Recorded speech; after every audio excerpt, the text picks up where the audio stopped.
A 130-pound Rottweiler that refused to let a woman out of his sight for 14 months straight. No explanation, no warning, just presence. Constant, immovable, relentless. Her friends called it obsessive. Her sister called it unhealthy. Her neighbor called animal control twice. But on a Thursday night in March, at exactly 3:19 a.m., every single one of them stopped talking. Maya Hendricks was not the kind of person who believed in signs. She was 31, practical, a project manager who ran her life on spreadsheets and schedules. When she adopted Rex from Maplewood Rescue on a rainy Saturday in January, she told herself it was a logical decision. Single woman, ground floor apartment, quiet street that wasn't as quiet as it looked. A large dog made sense. What she did not plan for was what came with him. Rex had been at Maplewood for 9 months. Before that, 2 families. The first returned him after 6 weeks, citing aggression. The second lasted 3 months before surrendering him with a note that read, "He won't stop watching." The rescue coordinator, a soft-spoken man named Gerald, handed Maya the file with the kind of careful pause that meant he was choosing his words. "He's not aggressive," Gerald said. "He just doesn't stop paying attention. Some people find that uncomfortable." Maya looked at Rex.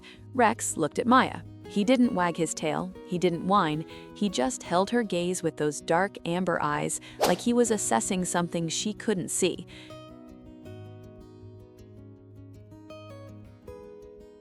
"I'll take him," she said. Gerald looked relieved in a way that suggested he had been waiting longer than he let on. The first week, Maya assumed Rex would settle. Most dogs needed adjustment time. She gave him space. She bought a high-quality crate she never used because Rex simply sat outside it and looked at her until she opened the door. She set up his bed in the living room. By morning, it was empty, and he was lying against her bedroom wall, facing the hallway. She stopped fighting it by day 4. By the end of week 2, a pattern had solidified. Rex woke at 5:52 a.m. every morning and placed his broad head on the mattress beside her shoulder. Not barking, not nudging, just present. Her alarm was set for 6:15. She stopped using it. He walked her to the bathroom. He waited outside the door. He followed her to the kitchen and positioned himself between her and the window while she made coffee, every single morning, as if the window had personally offended him. Her friends came for dinner one Friday and found it funny at first. A 130-pound Rottweiler standing motionless behind her chair, eyes tracking the room. Someone made a bodyguard joke. Rex did not react. He simply kept watching. "Does he ever relax?" her friend Priya asked. "Not that I've noticed," Maya said. What Maya noticed instead were the things Rex seemed to catch before she did. The maintenance worker who entered the building's side door without buzzing first. Rex was at the front door before Maya heard anything, body still, a low sound in his chest that wasn't quite a growl, but wasn't nothing either. The man was authorized. He left faster than he arrived. The upstairs neighbor who came down one evening in a way that felt off, his knock too hard, his voice too loud.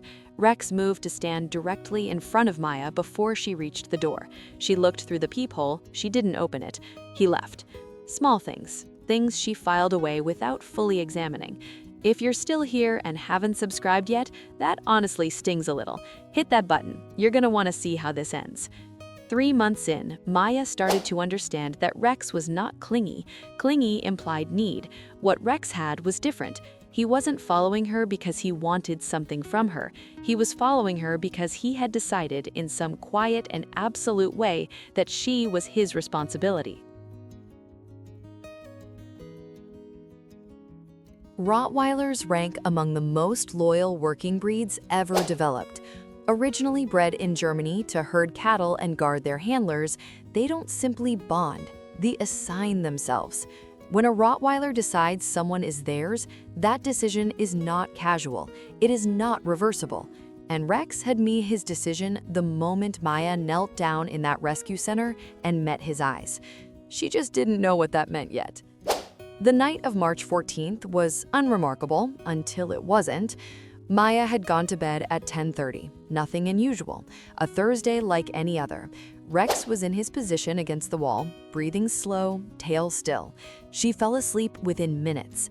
At 3:19 a.m., she woke to Rex standing over her, not beside her, over her, all 130 pounds of him, front paws planted on either side of her pillow, his face 6 inches from hers. She opened her eyes and found him already staring. He stepped back once, turned toward the bedroom door, and back to her. Once, twice. Maya sat up. "What is it?" He turned toward the hallway again. She grabbed her phone and followed him. He let her past the bathroom, past the kitchen, and stopped at the front door. He didn't bark. He stood with his body angled toward the door, completely still, ears forward, the same low sound she had heard with the maintenance worker, deeper this time.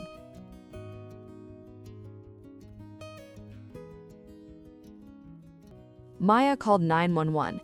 She couldn't have explained why with any logic that would satisfy a courtroom, but 14 months of watching Rex watch everything had calibrated her in a way she hadn't noticed until that moment. She trusted him the way you trust a smoke alarm, not because you understand the mechanism, but because the mechanism has never been wrong. The police arrived 9 minutes later. They found a man in the exterior stairwell adjacent to Maya's unit, with tools that had no business being there. 2 apartments in the building had been accessed in the previous month. Hers had not been touched. The officer who took her statement looked at Rex, sitting quietly beside Maya in the hallway, his body pressed against her leg. "Good instincts," the officer said, looking at Maya. Maya looked at Rex. "They're not mine," she said. She thought about Gerald's words in that rescue center. "He won't stop watching." The note left by the second family. "He just doesn't stop paying attention." And she thought about how the same words that drove 2 families away had been the exact thing that kept her safe. Rex is 4 years old now. He still sleeps against the wall facing the door. He still places his head on the mattress at 5:52 every morning.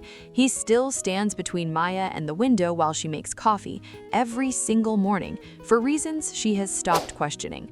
Her friends don't make the bodyguard joke anymore. Her sister stopped calling it unhealthy.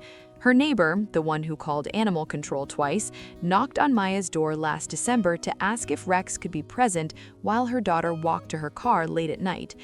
Some dogs protect because they are trained to. Rex protects because he chose to. There is a difference, and anyone who has been on the right side of that choice understands it in a way that cannot be fully explained. 2 families called him a problem. 2 families were wrong. Because devotion that looks like obsession from the outside can look like salvation from the inside, depending entirely on where you're standing at 3:19 a.m. Would you have trusted Rex the way Maya did before you knew what he knew? Tell me in the comments.